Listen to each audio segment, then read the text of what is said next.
안녕하세요. 만나러 만나 TV. 오늘은 소양의 마라나타 부제로는요 7교회 이야기입니다. 이 책은요 2권으로 출판이 되었는데 오늘 함께할 그 4대 교회부터가 바로 두 번째 책 시작입니다. 성경 구절은 계시록 3장 1절로 6절이고요. 제가 한번 잘 읽어보도록 하겠습니다. 4대 교회 사자에게 편지하라. 하나님의 7영과 7별을 가지신 이가 이르시되 내가 네 행위를 아노니 네가 살았다 하는 이름은 가졌으나 죽은 자로다.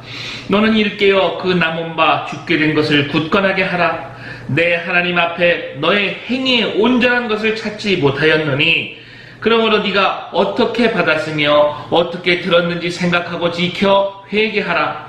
만일 일깨지 아니하면 내가 도둑같이 이르리니 어느 때 너에게 이를지는 네가 알지 못하리라. 그러나 사대에 그 옷을 더럽히지 아니한 자 몇 명이 너에게 있어 흰 옷을 입고 나와 함께 다니리니 그들은 합당한 자인 연거라. 이기는 자는 이와 같이 흰 옷을 입을 것이요 내가 그 이름을 생명책에서 결코 지우지 아니하고 그 이름을 내 아버지 앞과 그의 천사들 앞에서 시인하리라. 귀 있는 자는 성령이 교회들에게 하시는 말씀을 들을지어다. 할렐루야. 두아디라 교회 리뷰할 때도 제가 말씀을 드렸는데요. 그 두아디라와 사대 이것은 단수형이 아닌 복수형으로 기록되어 있습니다. 그러니까 사대 지역만을 지칭하는 것이 아니라 이 시대와 지역을 뛰어넘어서 이 사대 지역과 같은 그런 도시들 모두 경청해서 들으라 그런 의미로 해석을 하면 좋을 것입니다. 그러니까 다시 말하면 오늘 우리가 사는 이 지역도 지금 여러분이 지금 청취하고 계신 그것도 사대 교회하고 별 다름이 없다 이렇게 생각하시면 될 것 같습니다. 사대교회는요 1절부터 헷갈리는 이 말씀이 나옵니다. 계시록 3장 1절 하반절 네가 살았다 하는 이름은 가졌으나 죽은 자로다. 우리 한국말에도요 살아있네 이런 말 있죠. 그게 무슨 뜻입니까? 괜찮네, 훌륭하네, 멋지네 그런 거 아니겠습니까? 똑같습니다. 세상 사람들은요 네가 살았다 라고 말하지만 예수님 보기에는 죽음의 상태다 라고 말하는 것입니다. 그렇다면 그 성경이 말하는 죽음의 상태는 도대체 무엇일까요? 요한일서 5장 12절 아들이 있는 자에게는 생명이 있고 하나님의 아들이 없는 자에게는 생명이 없느니라. 요한복음 6장 53절 예수께서 이르시되 내가 진실로 진실로 너에게 이르노니 인자의 살을 먹지 아니하고 인자의 피를 마시지 아니하면 너희 속에 생명이 없느니라. 예수님이 그 안에 있는 사람을 산 사람이요 없는 사람을 죽은 사람이다 라는 뜻이다. 사대교회는 널리 이름을 알리고 세상 사람들이 볼 때 유명한 교회, 명성이 있는 교회일지 모르겠지만 교회 안에 예수님이 안 계신 죽은 교회였던 것입니다.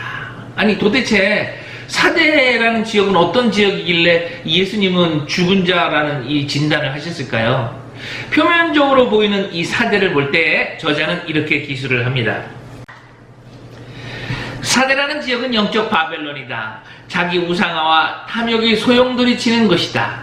정치계, 연예계, 경제계뿐 아니라 유명한 자들이 속해 있는 모든 것이 사대라고 볼 수 있다. 소위 상위 1%라고 하는 사람들의 유명세가 있는 것이 사대 지역이다. 다음은요, 이 영적인 눈으로 보는 사대를 또 저자는 이렇게 표현합니다. 사대라는 지역은 사람의 자아가 자신을 주장하도록 부추기는 것이다. 자아를 높이고 자아를 신뢰함으로써 그 안에 계신 성령님께서 그에게 아무것도 하지 못하게 미혹하는 것이다. 사대교회는 이와 같은 세력에 미혹되었던 것 같다. 아니 아무리 그래도 그렇지 주님 섬기겠다고 교회를 이루고 예배, 찬양, 기도하는 곳인데 이 말씀을 읽고 듣는 사람들이 말씀대로 살겠다고 아멘 아멘 이런 하는 곳인데 아니 어떻게 이런 지경이 될 수 있을까요? 이렇게 생각을 하다가도 우리 주변에 있는 그런 문제 있는 교회들을 보면 1000번 만번 그렇게 되고도 남겠구나 이런 생각이 또 듭니다. 사대 지역은 엄청난 유혹이 존재하는 영적인 지대다. 사단은 그 때문에 사대교회 사자를 핍박하기보다 유혹하는 전략을 택했다. 명성을 높이면 더 많은 이들이 주님께 돌아오게 할 수 있을 것이라는 합리적 명분을 가지고 그를 미혹했을 것이다. 이러한 덫에 걸린 그는 하나님의 뜻을 쫓는 것보다는 자신의 명성을 쫓는 것에 더욱 열심을 가졌을 것이다. 그것이 그가 이루어야 할 사명이라고 생각했을 것이다. 이것은 명백한 사단의 전략이었다. 왜 그 노량진 학원가 같은 데 보면 이 스타 강사가 이 학원에 몰리는 것처럼 스타 목사님이 되면 성도들이 많이 몰리게 될 것이고요. 또 그것이 또 전도고 그것이 하늘나라의 확장이라고 생각하게끔 만드는 그런 사단의 전략이라는 거죠. 뭐 인기 연예인 누가 다니는 교회, 뭐 병고침의 은사가 일어나는 교회, 뭐 아이들 교육의 시스템이 끝내주는 교회, 뭐 어느 교회는 노인 학교가 뭐 끝내주는 교회, 찬양 사역자 누구누구가 찬양 인도하는 끝내주는 교회. 그렇다. 이러한 곳에서 모든 이들을 바라보는 우상을 멀리하고 자신의 명성에 신경 쓰지 않는다는 것은 매우 어려운 일이었을 것이다. 저도 모르게 자신의 명성에 흠이 가는 것을 두려워하고 다른 사람의 이름이 자신의 이름보다 더 유명해지는 것에 신경을 쓰고 그 명성을 잃어버릴까 두려워 노심초사하게 되었을 것이다. 이것이 죽은 상태다. 이 유명해지고 높아지는 것이 잘못되었다라고 제가 얘기하는 게 아닙니다. 우리 주님도요, 이 사대 지역의 종들을 파송하실 때 이 생명의 복음 전파를 위해서 명성을 허락하시기도 하셨을 거예요. 그러나 그 본질을 잃어버리고 세상적인 크기, 지위, 높이, 나의 이름 이런 것들을 신경 쓰는 교회가 됐다면 네가 살았다 하는 이름은 가졌으나 죽은 자로다 하고 주님은 말씀하시는 것입니다. 그러나 우리 주님은요, 죽은 자에게도 처방전을 내리십니다. 죽은 자도 살리시는 이는 오직 우리 주님뿐임을 믿으시기 바랍니다. 할렐루야. 2절 굳건하게 하라. 이 굳건하게 하라라는 방법은요, 또 3절에 나옵니다. 생각하고 지켜 회개하라. 그는 기억해야 한다. 그가 예수님의 사랑을 어떻게 받았는지, 처음에 들었던 말씀이 무엇이었는지, 말씀 가운데 어떻게 뜨거운 심령을 가졌는지, 어떠한 믿음으로 주님의 부르심에 응했는지를 기억해야 한다. 또한 그는 이제 기억했으므로 다시는 잃지 않도록 지켜야만 한다. 그가 잃어버린 것은 지키지 않았기 때문이다. 사대라는 극악한 영적 지대에서 자신의 명성을 지켜내는 데는 성공했지만 그 때문에 예수님과의 사랑과 그를 향한 믿음을 지키는 데는 실패했다. 4절에는요, 아직 그 사대교회에 해야 할 사명이 남아있다라는 것을 알려주십니다. 주님께서 구원해야 할 몇 명이 있었다는 것입니다. 그 몇 명이라는 헬라어 원어가요, 올리가 호노마타라는 것입니다. 4절 한번 읽어보겠습니다. 4절. 그러나 사대 그 옷을 더럽히지 아니한 자 몇 명이 너에게 있어 흰옷을 입고 나와 함께 다니리니 그들은 합당한 자인 연고라. 4절에 나오는 그 몇 명, 올리가 호노마타, 이 몇 명의 특징을 저자는 이렇게 정의했습니다. 첫 번째, 적은 명성을 가진 사람들로 추측한다. 두 번째, 그들은 사대 지역에 있다. 세 번째, 그들이 그들의 옷을 더럽히지 않았다. 그들이 그들의 옷을 더럽히지 않았지만 예수님은요, 그들이요 흰옷을 입을 것이다 라고 말씀을 하신 것을 보면요, 이 완전히 깨끗한 상태는 아니다 라는 것이겠죠. 다시 말해서 예수님의 기준에, 예수님이 보시는 온전함에는 이르지 못했지만 그래도 합격이라는 말씀인 것입니다. 살아있는 자신의 이름을 얻기 위해 패역함에 동조하는 것보다는 온 힘을 다해 죄와 싸우고 살아있는 이름을 거절하는 행위가 주님께도 합당한 행위가 아닐까 한다. 그 때문에 주님은 사대교회 사자에게 예언적인 말씀을 전하신다. 그들이 흰옷을 입고 나와 함께 다니리니 라는 말은 어떤 상황의 설명이 아니라 앞으로 어떻게 될 것이라는 그분의 예언적인 말씀이다. 마치 사드락, 메삭, 아벳느고가 믿음을 지켜 자신을 더러움에서 지키려 할 때 풀문불에서 예수님이 그들과 함께 거니신 것처럼 말이다. 우리 하나님은요, 이 거룩하고자 하는 이들에게 더욱더 온전한 거룩함을 허락하신다는 사실. 주님이 사대교회 사제에게 하시는 말씀은 이와 같지 않을까 한다.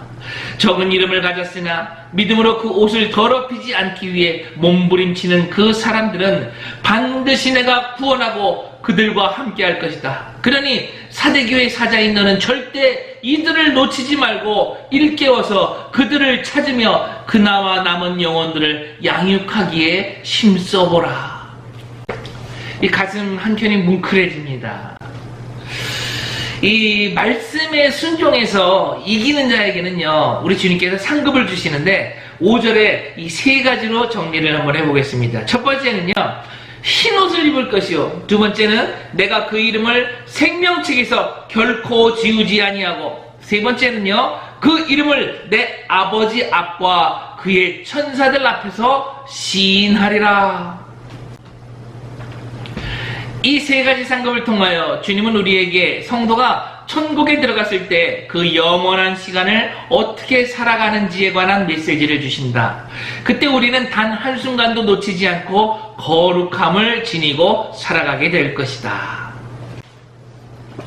우리는 그곳에서 행복하게 살기 위하여 이 세상을 살아가고 있다.